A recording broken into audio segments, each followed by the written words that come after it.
Glória a Deus por esta noite tão especial e podemos celebrar ao Senhor nosso Deus reunidos em adoração para a glória de Deus. Por ceia estaremos participando e será um tempo especial preparado por Deus, tá bom?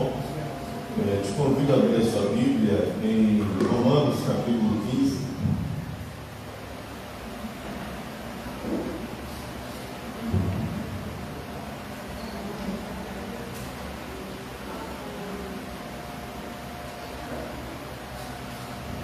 Vamos ler do verso 1 ao verso 4. Romanos capítulo 15, versículo 1 ao versículo 4. Vou passar Romanos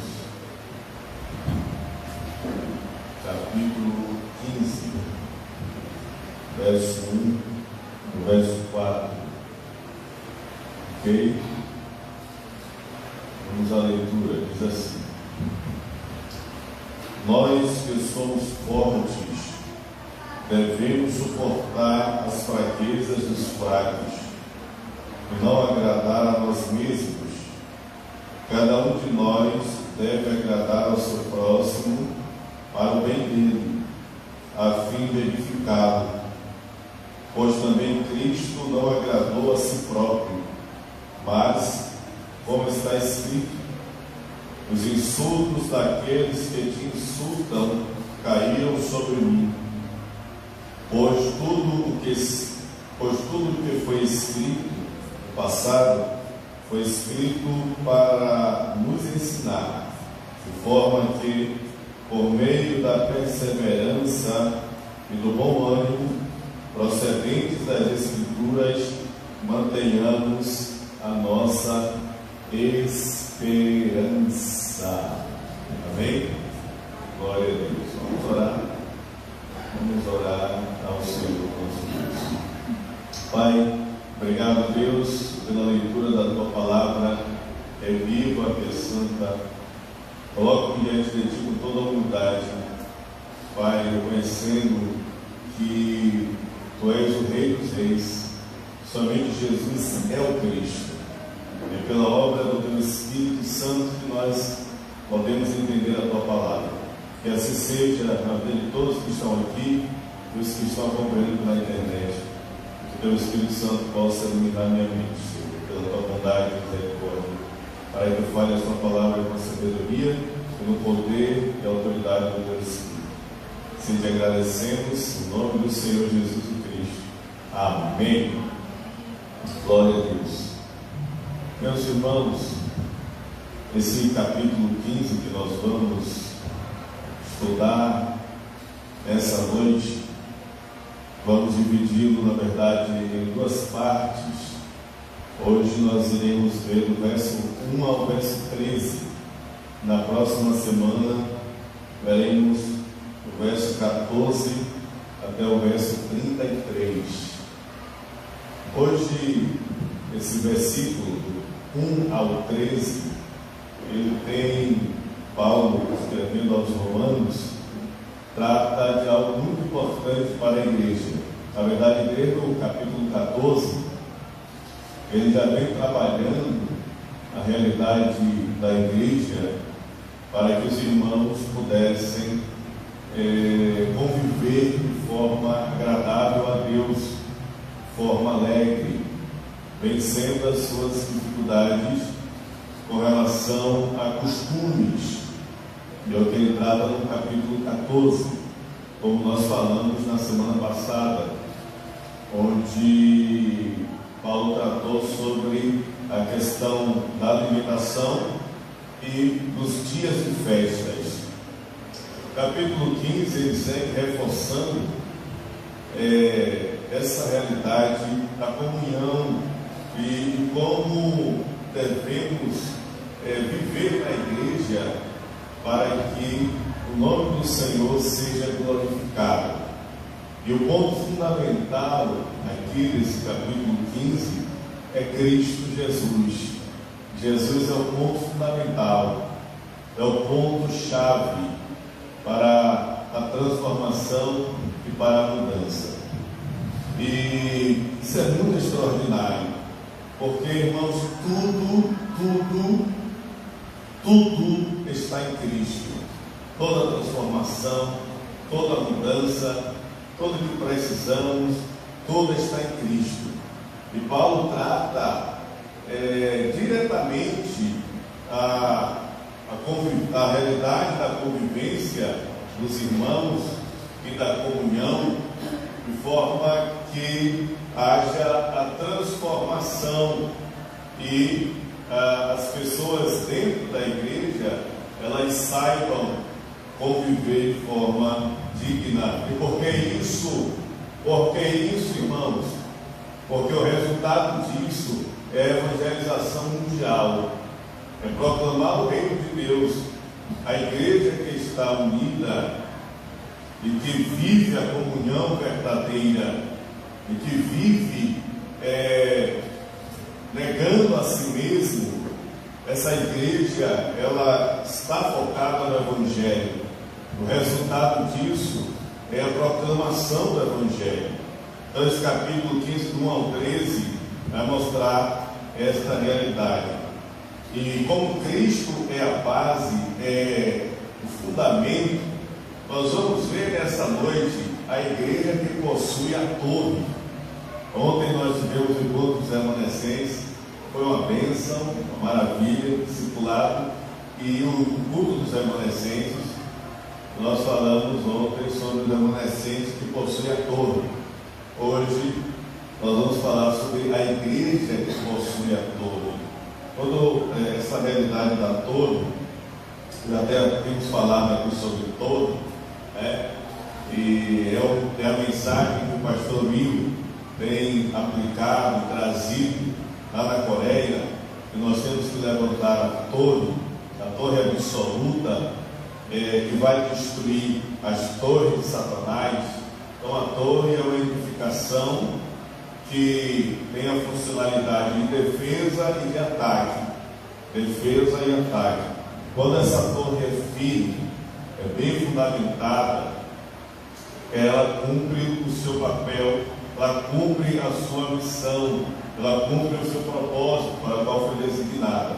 Assim nós temos que ter torres firmes, torres bem alicerçadas, para que nós possamos cumprir o desejo e o plano de Deus.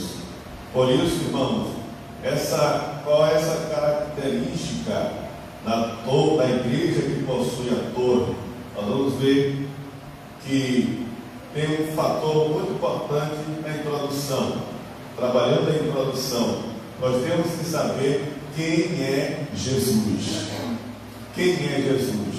Nós devemos conhecê-lo claramente e perfeitamente, porque as pessoas, elas, por não conhecerem claramente e verdadeiramente, elas estão presas em outras coisas, em outras realidades, e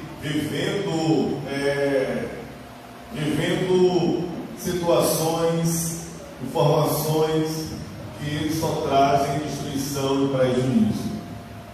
Nós temos visto como nas igrejas, algumas igrejas, boa parte de igrejas, já não tem mais o Evangelho, são movidas por milagres, são movidas por questão financeira, são movidas por questão de fama, de politicagem também. Infelizmente temos visto como isso tem dominado. E por que isso? Porque não conhece verdadeiramente a Cristo. É o que Paulo traz do verso 1 ao verso 13. Cristo é o modelo para a transformação, para a mudança.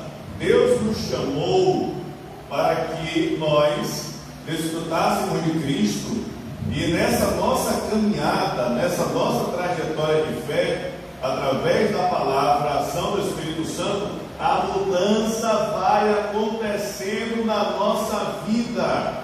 A transformação vai acontecendo na nossa vida, através da nossa caminhada de fé. Em Provérbios, tem um Provérbios na Bíblia que diz: a luz do justo, ou melhor, o caminho do justo é como a luz da aurora, que vai brilhando dia após dia, até ser dia perfeito, até se tornar um dia perfeito. Que é isso? Cada dia da nossa caminhada, com a meditação da palavra, o entendimento da palavra, nós vamos sendo lapidados, moldados, transformados. Nós vamos sendo moldados à estatura de Cristo. E as coisas ruins das nossas vidas, as coisas contrárias, elas vão sendo superadas, vencidas, através do poder de Deus na nossa vida. Por isso o Evangelho nos chama para a transformação, para a mudança, para a libertação. E se nós, irmãos, se nós vivermos esta mudança, qual vai ser o resultado disso, irmã de Deus? Será desfrutarmos do poder de Deus. Tem a carta do Evangelho que nós estudamos, as 10 cartas do Evangelho, e se eu não me engano, acho que é a última, não, é a penúltima, que é a 9ª carta, se eu não me engano, ela fala de quando é que experimentamos o poder de Deus, quando é que desfrutamos. E tem um tópico que isso é muito importante, um tópico que ele fala de que se nós somos vencidos pela nossa natureza e vivemos uma vida fraquejando, uma vida cedendo aos prazeres, envolvido aos prazeres carnais, nós não conseguiremos desfrutar do poder de Deus. Não conseguiremos. Viveremos em fracasso e dificuldades, em problemas e adversidades, e não haverá materialização e ação poderosa da glória de Deus. O poder de Deus não será manifestado. Nós não veremos a evidência. Qual é a evidência e a ação do poder de Deus? A nossa transformação e a ação da glória de Deus e do Evangelho em salvar outras pessoas. Se nós desfrutamos do poder de Deus, o evangelismo acontece, a evangelização acontece, a proclamação do Evangelho acontece. Por isso, precisamos conhecer Jesus claramente e verdadeiramente. Então, aqui tem alguns pontos, algumas passagens bíblicas que nos dão uma luz sobre esta realidade. Quem é Jesus? Primeiro, quem é Jesus? João capítulo 19, versículo 30.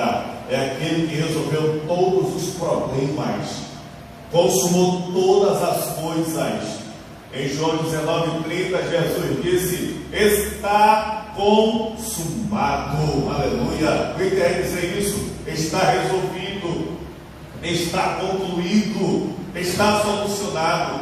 Tudo foi finalizado. Glória a Deus. É como a área da corretagem. Ali, Maiara, nossa irmã Maiara, nossa irmã Nilva, nossa irmã Camila, nossa irmã Flávia. Achei isso aí toda na igreja. Glória a Deus. Quando elas pegam uma venda, vai fazer a venda acontecer e tudo mais, vai para a parte burocrática, que é a documentação. Aí fica aquela labuta da documentação, ela vai para cartório e tudo mais. É um processo, mas quando tudo é entregue, tudo é resolvido, vai no banco, assina, tudo foi consumado. Aleluia. Quando é consumado, qual é o resultado? Qual é o resultado? A conta é recheada, não é? Ele cai na conta, vem o resultado resolvido, está concluído. Jesus, ele resolveu todas as coisas. Por isso, conhecer claramente: Jesus é o Cristo, consumando todas as coisas. Segundo fator importante: quem é Jesus? É aquele que trouxe a vida verdadeira, que trouxe vida para nós. Em João capítulo 10, versículo 10, está escrito: o ladrão veio senão para roubar, matar e destruir. Mas Jesus veio para que tenhamos vida e a tenhamos em abundância. Aleluia! Se você vive uma vida amargurada, reprimida, uma vida sem ter segurança no futuro, é porque não está desfrutando dessa vida autêntica, porque Ele está dizendo: eu vim para que tenham vida. E não é vida simples, é vida abundante. Essa é a vida extraordinária. João capítulo 20, versículo 30 e 31. Jesus realizou muitos sinais e maravilhas na presença dos seus discípulos que não estão escritos no livro de João, versículo 31. Mas esses foram escritos para que vocês creiam que Jesus é o Cristo e, crendo, tenham vida em seu nome. Essa é a vida verdadeira. Esse terceiro fator: quem é Jesus? Ele cumpriu as promessas do Antigo Testamento, as promessas que trariam a solução para a humanidade. Gênesis capítulo 3, versículo 15, foi a primeira promessa de Deus para solucionar o problema do ser humano, para resolver o problema do ser humano, para trazer paz, trazer segurança e trazer vida. Em Gênesis 3,15, o Senhor prometeu que da semente da mulher viria aquele que esmagaria a cabeça de Satanás, destruiria o poder e a escravidão de Satanás. 1 João capítulo 3, versículo 8, Jesus cumpriu esta promessa. Por isso João diz que o Filho de Deus se manifestou para destruir as obras do diabo. Resolveu, quebrou a ação de Satanás. Por isso ele veio cumprir tudo que o Antigo Testamento havia dito sobre ele, as promessas. Quarto fator sobre quem é Jesus: é aquele que resolveu o problema de Gênesis 3, da separação entre o homem e Deus. Em Gênesis 3, 1 ao 6, o homem pecou, se rebelou contra Deus, separou-se de Deus e entrou no estado de destruição. Então Jesus ele veio resolver esse problema terrível da destruição da humanidade. João 14,6, disse Jesus: eu sou o caminho, a verdade e a vida. Ninguém vê o Pai senão por mim, disse Jesus. Essa é a realidade, essa é a resposta. Tudo está em Jesus. Não só isso, mas também Jesus quebrou a maldição do pecado, que trouxe a destruição à humanidade e que separou o homem de Deus. Romanos 3,23, todos pecaram e estão separados da glória de Deus. Mas Jesus veio para mudar esta realidade, quebrar essa maldição do pecado. João 1,29, o Cordeiro de Deus que tira o pecado do mundo, arrancou completamente o pecado do mundo. E por fim, ponto 6, quem é esse Jesus que cumpriu todas essas coisas, que realizou todas essas tarefas, esses trabalhos? Quem é esse Jesus? Mateus capítulo 16, versículo 16. Pedro respondeu a pergunta de Jesus, qual Jesus disse: quem eu sou? O que vocês dizem acerca de mim? Quem eu sou? Então Pedro, ele declarou: tu és o Cristo, o Filho do Deus vivo. Esse Jesus é o Cristo. Por isso temos que ter essa ciência clara. Esse Jesus é quem trouxe a solução plena e absoluta. Por isso Paulo, do versículo 1 ao versículo 13, ele trata as nossas vidas, e tratou as vidas dos irmãos da igreja de Roma, para que eles pudessem ter um bom relacionamento. Pois, no capítulo, versículo 1 ao versículo 13, ele coloca Cristo como exemplo para as nossas vidas. Cristo como exemplo para as nossas vidas. E quando nós olhamos para a ceia, nós vemos este exemplo maior, mais extraordinário, de sacrifício e de entrega. Pois a ceia representa isso, o corpo de Cristo que foi moído e o sangue que foi derramado para que nós pudéssemos ter vida. Quando Paulo ele apresenta o exemplo de Cristo, no capítulo 15, do verso 1 ao 13, nós temos aqui três fatores importantes, é o que nós vamos trabalhar aqui nesta mensagem. Primeiro é a renúncia. Renunciar completamente a si mesmo. Segundo é a unidade, está completamente unido. E terceiro é o plano de Deus. Então nós vamos ver esses três pontos importantes, onde Paulo mostra Jesus como exemplo para a nossa vida. É este exemplo que nós temos que seguir. É um exemplo, Maiara, que nunca vai nos decepcionar, que nunca vai nos desapontar. É o exemplo que nós podemos fechar os nossos olhos e seguir piamente e com todo o nosso coração. É o exemplo de Jesus, o Cristo de Deus. Amém? Glória a Deus. Assim, Jesus, ele foi o exemplo de renúncia. Paulo, ele mostra no versículo 1 como nós temos que nos relacionar com os irmãos, cada um na sua medida, e a responsabilidade maior está para com aqueles que são fortes na fé. Ele diz no versículo 1 assim: nós que somos fortes devemos suportar as fraquezas dos fracos e não agradar a nós mesmos. Não agradar a nós mesmos. Quando aqui nós temos algumas coisas importantes. Primeiro, quem são esses fortes? Ele diz: suporte a fraqueza dos fracos. Quem são esses fortes? No capítulo 14, nós vimos como Paulo orienta aos irmãos que têm a fé estabelecida e que não está preso a costumes, para que eles pudessem exercer o amor de Deus, o amor do Evangelho, o amor de Cristo, e não fazer coisas que não são pecados, mas que vai levar o irmão a tropeçar. Ele, pela fé e por ser forte, abrir mão dessas coisas em prol do fortalecimento do irmão. Então os fortes são aqueles que têm a fé estabelecida, que têm a fé onde ele não se condena em coisas que não são pecado, que não são contrárias a Deus. É aquele que tem a convicção de que Jesus trouxe a solução plena e que ele é completamente livre, é completamente salvo, é completamente liberto de qualquer amarra, de qualquer prisão.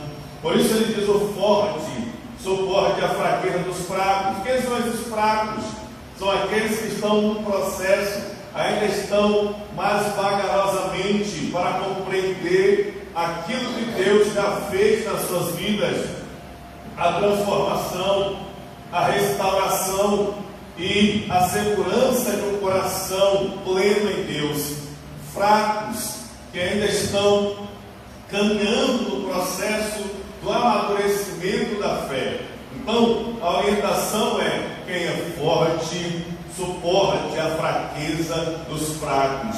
Mas aqui tem um ponto importante da sequência que ele diz que para isso acontecer, para isso ser realizado, eu não posso agradar a mim mesmo, eu não posso fazer as minhas vontades e os meus caprichos, porque se assim eu fizer, não vai haver comunhão plena, não vai haver comunhão extraordinária. Por isso os fortes, eles precisam abrir mão de certas coisas, de certos fatores, para que os fracos possam seguir firmes na caminhada da fé. E como é difícil abrir mão Como é difícil renunciar, como é difícil negar-se a si mesmo para beneficiar o irmão, como é difícil. Muitas vezes, aqueles até que são fortes,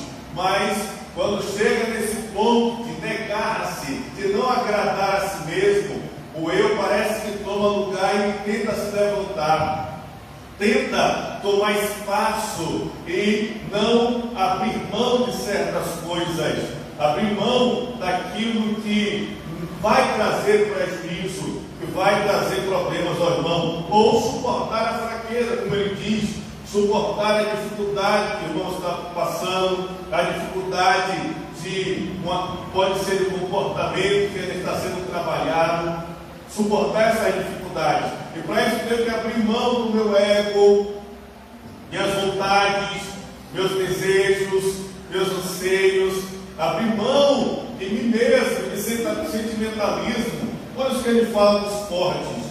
Aí a gente diz, mas eu sou assim, para beneficiar alguém, eu vou ter que abrir mão? Não, eu não vou fazer isso. Mas aí Paulo diz, por que nós temos que fazer? Por que nós temos que realizar isso? No versículo 2 ele diz, cada um de nós deve agradar ao seu próximo, para o bem dele, a fim de edificá-lo. Verso 3, pois também Cristo não agradou a si mesmo, mas, como está escrito, os insultos daqueles que te insultam caíram sobre mim. Cristo não agradou a si mesmo. Imagine, Ele é Deus, Todo-Poderoso, Criador de todas as coisas. Tudo foi feito por Ele, e sem Ele nada existiria. Ele que tem toda a autoridade. Ele não agradou a si mesmo. Imagine Jesus na cruz, lá crucificado, sentindo uma dor intensa, uma dor terrível, lá naquela situação, e vir as pessoas religiosas e começarem a fazer escarnecer dele, começarem a subestimá-lo, começarem a duvidar de quem ele é, do poder dele, de que ele pode realizar isso, e dizer, tu não és o Filho de Deus, tu não és esse que você fala de Filho de Deus, de todo esse poder. Se é você mesmo, desça da cruz e vamos seguir, e vamos te adorar, e vamos te escutar. Desça da cruz. Então, Jesus não agradou a si mesmo. Imagine, se Jesus quisesse ali na hora, ele poderia exterminar todo mundo ali só de um sopro, aí exterminava todo mundo, mas ele não agradou a si mesmo. Antes recebeu os insultos, deixando, colocando sobre si mesmo, porque havia um propósito maior, um propósito extraordinário. Qual é o propósito que Paulo diz? Que nós devemos suportar a fraqueza dos fracos, para que eles sejam edificados, para que eles sejam fortalecidos, para que eles sejam trabalhados por Deus, para que haja um crescimento, e para que haja uma fé saudável para aqueles que são fracos.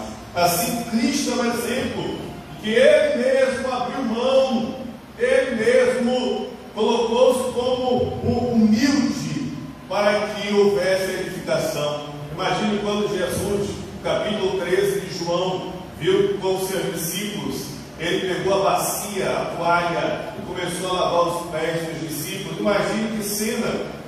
E Jesus abrindo mão, Jesus negando a si mesmo, para que os discípulos pudessem crescer, pudessem ser ensinados, pudessem aprender, pudessem entender o que é um exemplo. E Jesus assim fez com todos eles, até com Judas. E quando ele terminou, Jesus disse, eu que sou Senhor e Mestre, e vocês falam isso com verdade, porque eu sou. Eu, sendo Senhor e Mestre, lavei os pés de vocês, assim vocês devem lavar os pés uns dos outros.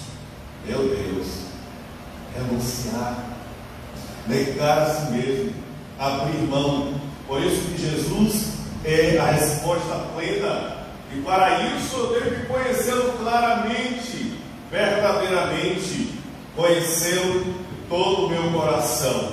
Segundo fator que Paulo apresenta, de Jesus, ele é o exemplo, é o exemplo da unidade, a unidade plena, a unidade absoluta, e é como exemplo, ele apresenta a igreja para que viva essa unidade. Por isso é uma igreja que possui a torre, essa torre absoluta, que nada, nenhum fator externo consegue ruir, destruir, abalar ou aniquilar. Essa torre absoluta. Que torre absoluta é essa? É que falando na introdução, Jesus, conhecê-lo claramente, saber claramente quem é Ele, entender completamente quem é Ele, e saber que Ele é o maior exemplo. E se eu me colocar nesse, imagine, quando nós vemos, por exemplo, os filhos que veem os seus pais, e os pais são pessoas corretas, honestas,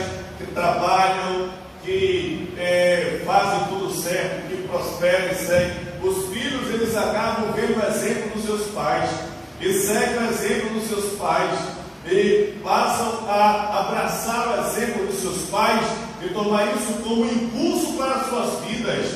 No contrário, é a mesma coisa, quando os pais são rebeldes, são perversos, são desonestos, são corruptos, são voltados para as coisas contrárias. A tendência do filho pegar esse exemplo e se voltar para essas coisas contrárias, perversas e malignas. Então, o exemplo, ele muda a vida da pessoa. Se as pessoas, olhando o exemplo da vida natural de pessoas humanas, há respostas, há resultado. Imagine pegar aqueles que creem em Deus, pegarem e colocarem suas vidas no exemplo de Jesus, seguir os passos de Jesus, seguir o exemplo de Jesus, seguir a caminhada de Jesus.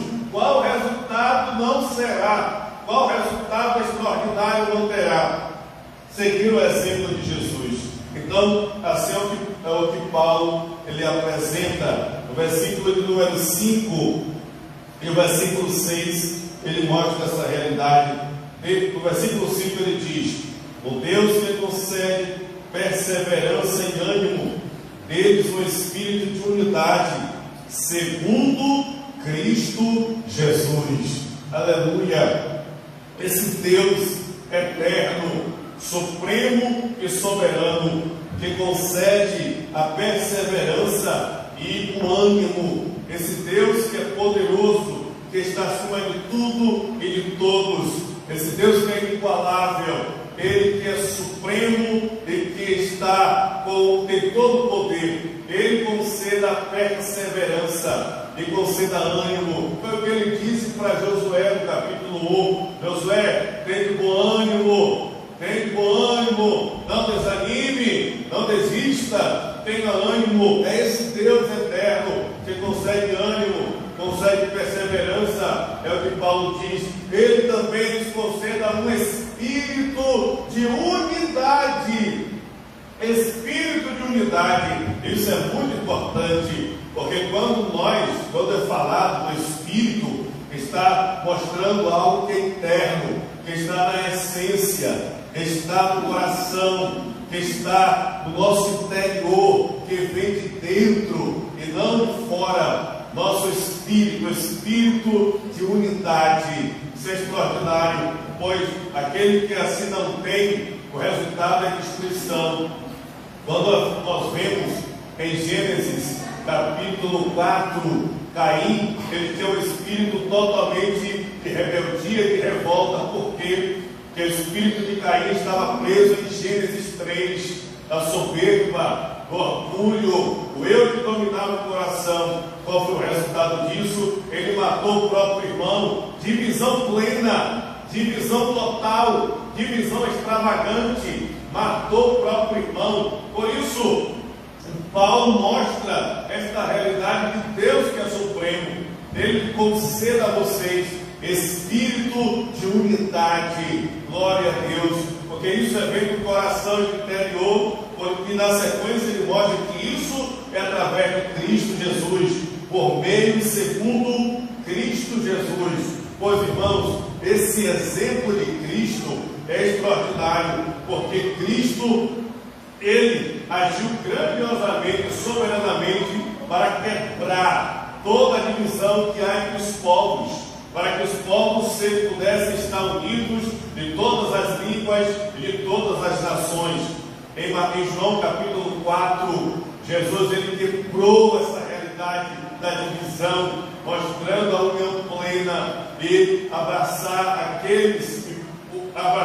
os outros povos, assim é melhor dizendo, quando ele encontrou a mulher samaritana, no qual havia divisão entre os judeus e os samaritanos, a briga, eles não tinham comunhão, mas Jesus mostrou, quebrou, destruiu esta barreira para que houvesse a união, a comunhão, e uma mulher desprezada, totalmente abandonada, totalmente perdida, pudesse ser restaurada e pudesse ser agregada à família de Deus.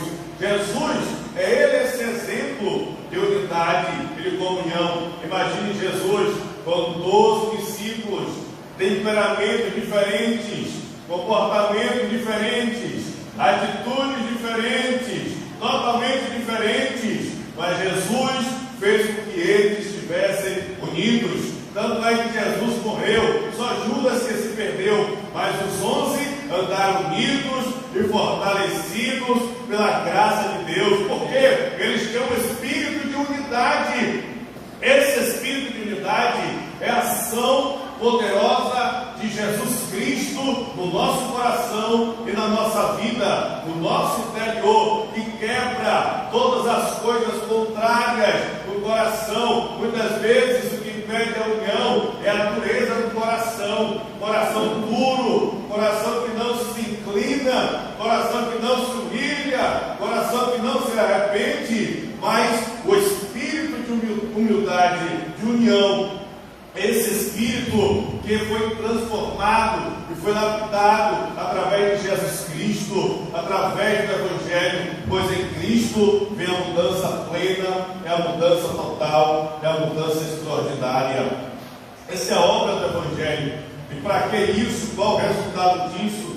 Para que a igreja pudesse apresentar um culto agradável a Deus, um culto de adoração, um culto de louvor e um culto de gratidão a Deus.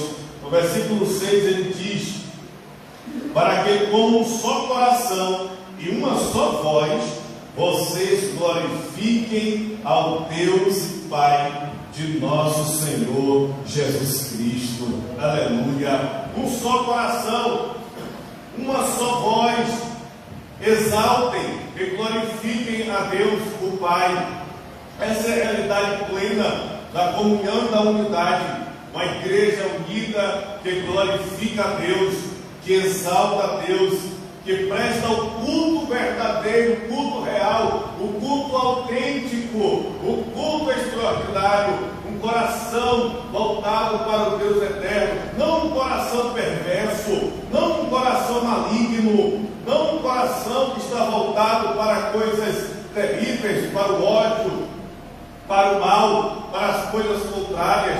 Um coração que está limpo, que está regenerado e que está restaurado. Não um coração que está com ódio, conserva o ódio. Não um coração que está com raiz de amargura, e essa raiz cresce como uma árvore grande que leva à destruição, mas um coração pleno, um coração sarado, um coração que se arrepende, um coração que perdoa, um coração livre, que não tem peso, que não tem prisão. Imagine quantas pessoas não conseguem nem dormir, porque o coração está preso, está magoado, rancoroso. Imagine quantas pessoas estão adoecidas, sofrendo de várias doenças mentais, doenças emocionais. Isso somatiza, ou seja, se converte em doenças físicas, e muitas dessas doenças físicas até incuráveis, porque o coração é completamente perverso, maligno. Como vai apresentar um culto a Deus? Como vai apresentar uma adoração a Deus? Como vai apresentar o louvor a Deus verdadeiro, que é autêntico? É impossível apresentar. Por isso, o culto a Deus é feito por um coração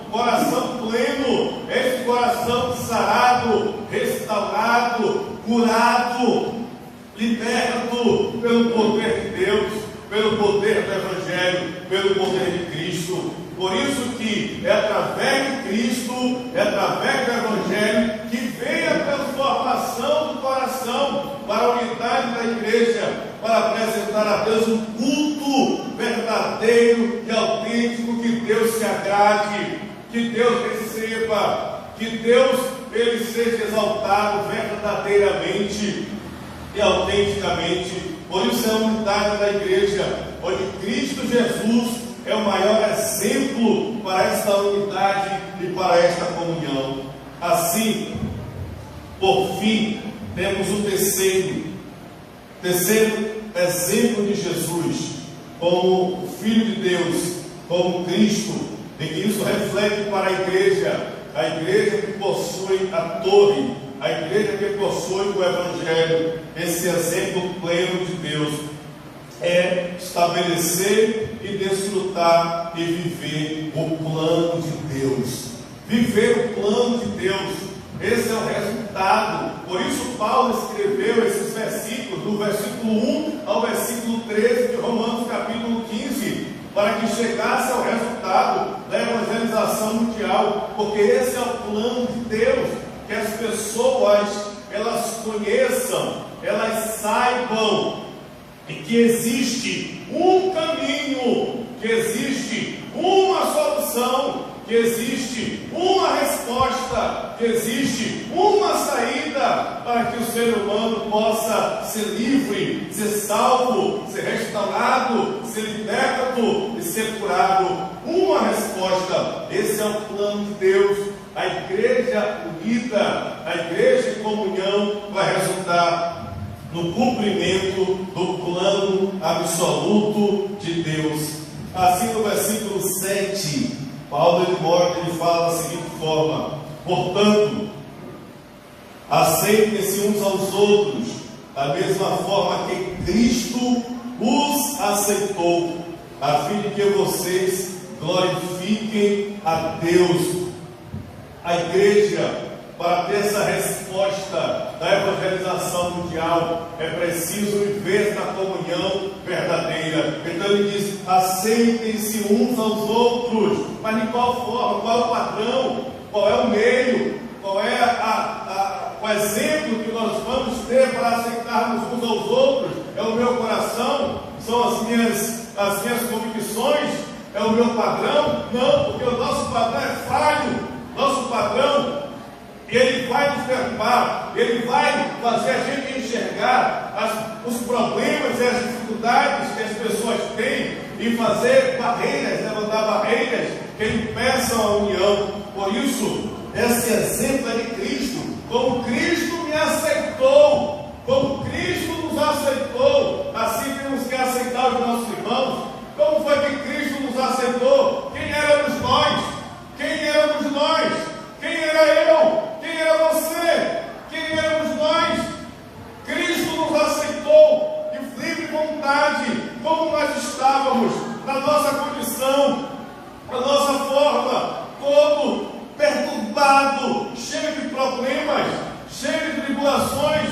Ele nos aceitou. É isso que ele diz, esse exemplo. Como Cristo nos aceitou, temos que aceitar os nossos irmãos, temos que aceitar uns aos outros, temos que ter essa prática para que glorifique a Deus. O resultado é esse: glorificar a Deus.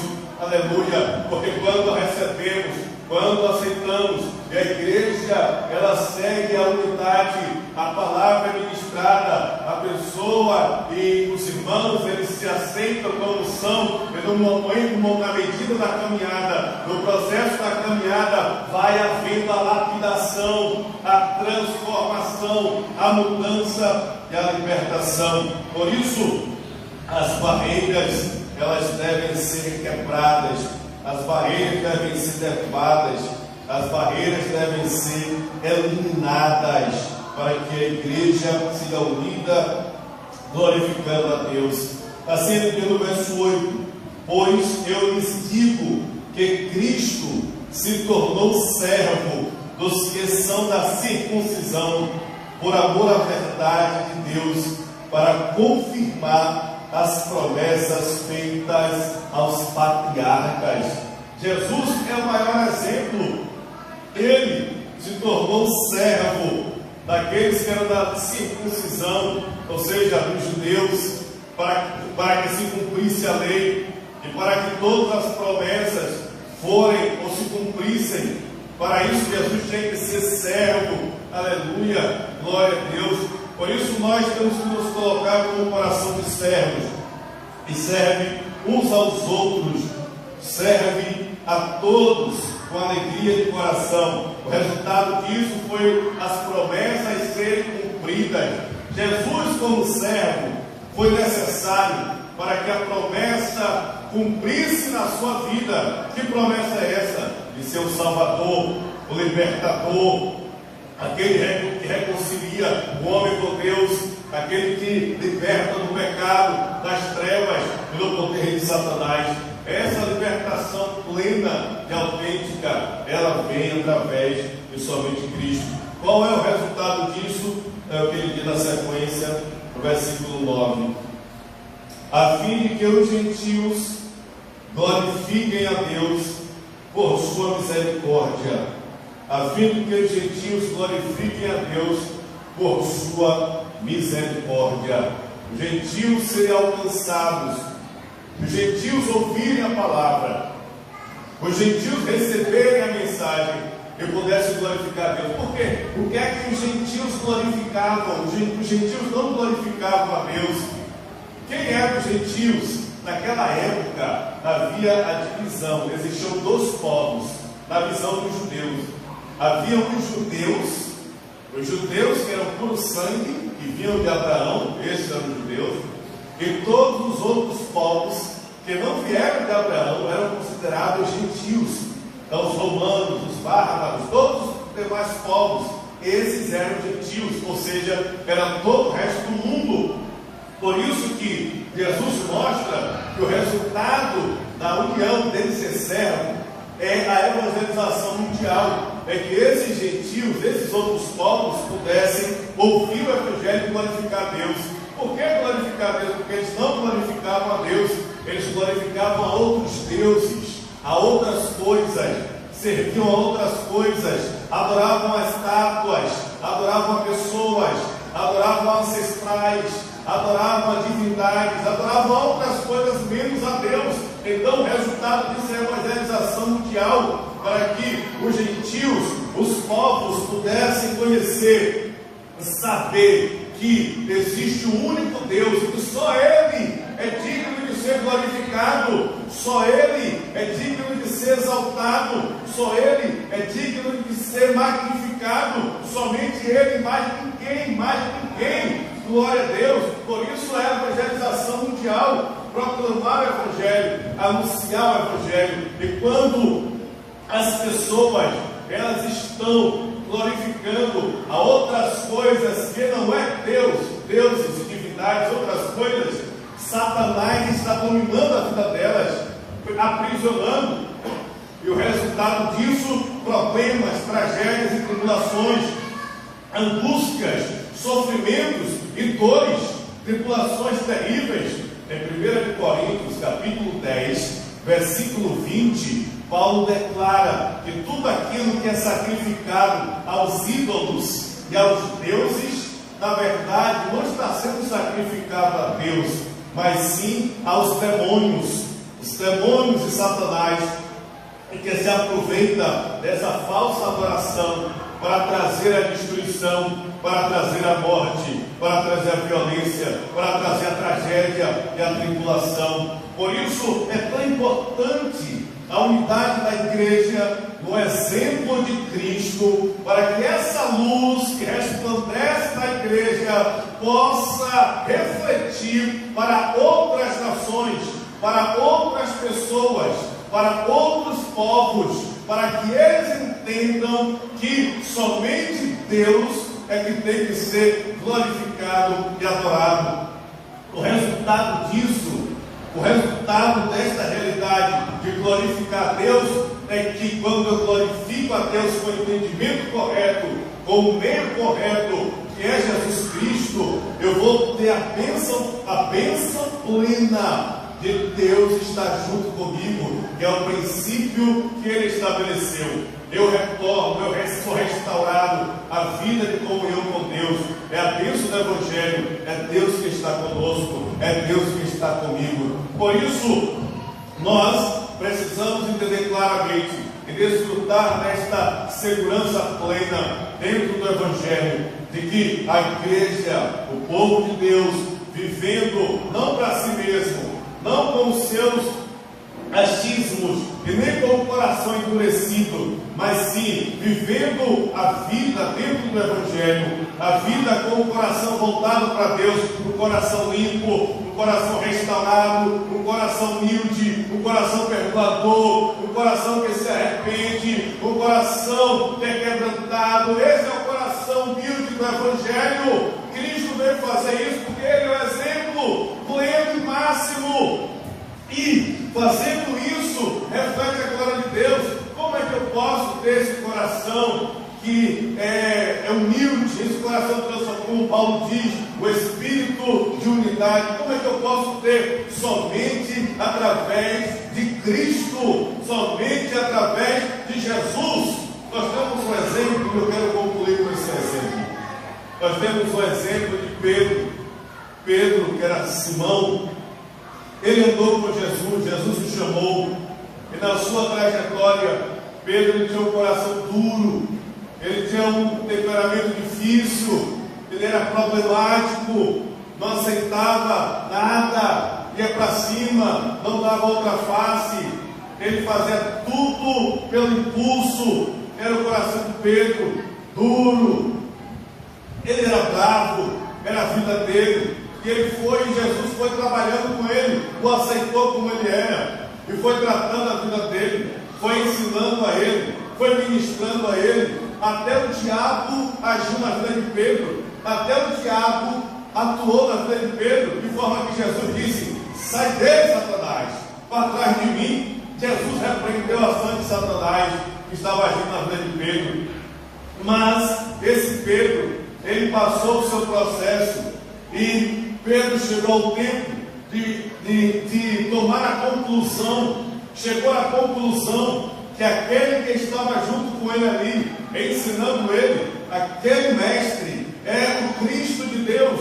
Ele chegou a essa conclusão, ele chegou a essa libertação, a esse entendimento de Jesus. É como Jesus disse em João 8,32: conhecereis a verdade, e a verdade vos libertará. Pedro chegou a esse ponto. Jesus morreu, ressuscitou, veio a Pedro e disse: Pedro, você me ama? Ele disse: Senhor, eu te amo. 3 vezes: eu te amo, Senhor. Pedro ali foi restaurado, o Espírito Santo veio sobre ele, encheu ele com poder, e a partir dali Pedro passou a agir de forma diferente, foi transformado, foi restaurado, passou a ter um coração de unidade, de comunhão. Por que obra é essa? Essa é a obra do Evangelho, essa é a obra de Cristo, a ponto de, na sua morte, segundo a tradição, quando ele foi pego, aprisionado por causa do Evangelho,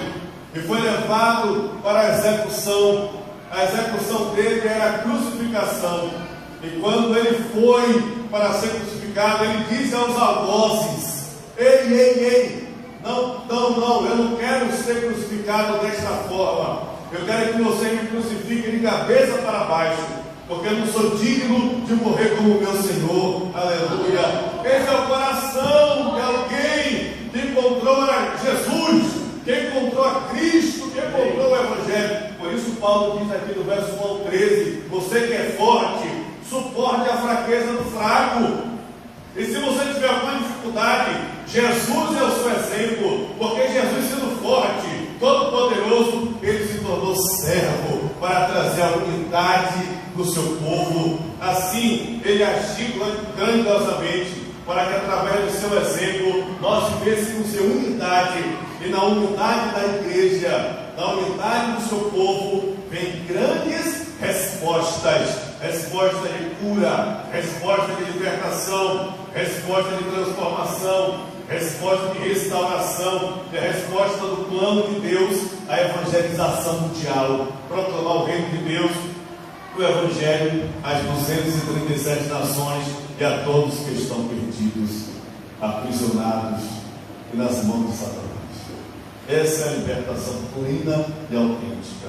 Assim, queridos irmãos, que nós tomemos esse exemplo de Cristo e possamos seguir esse exemplo na nossa vida diária, entendendo claramente quem Ele é, tudo que Ele já fez e tudo que Ele cumpriu. Como nós vimos aqui na introdução, Ele já resolveu todos os problemas, trouxe a vida verdadeira, cumpriu as promessas do Antigo Testamento, quebrou a maldição de Gênesis 3, arrancou a maldição do pecado. Ele é a resposta plena, porque somente Ele é o Cristo de Deus. Amém? Graças a Deus. Vamos orar. Curva a sua cabeça. Vamos orar ao Senhor, nosso Deus. As crianças vão se preparando. Vamos orar. Apresente a sua vida a Deus, seu coração, a sua mente. Apresente todo o seu ser a Deus nesta noite, em nome de Jesus. Querido Deus, magnífico Pai, Pai, ouvimos a Tua palavra, que é fiel e verdadeira, que é poderosa para transformar as nossas vidas. Ouvimos, ó Pai, como Cristo Jesus é o nosso exemplo supremo e absoluto, pois através dele todas as coisas foram cumpridas e através dele que vem a transformação plena.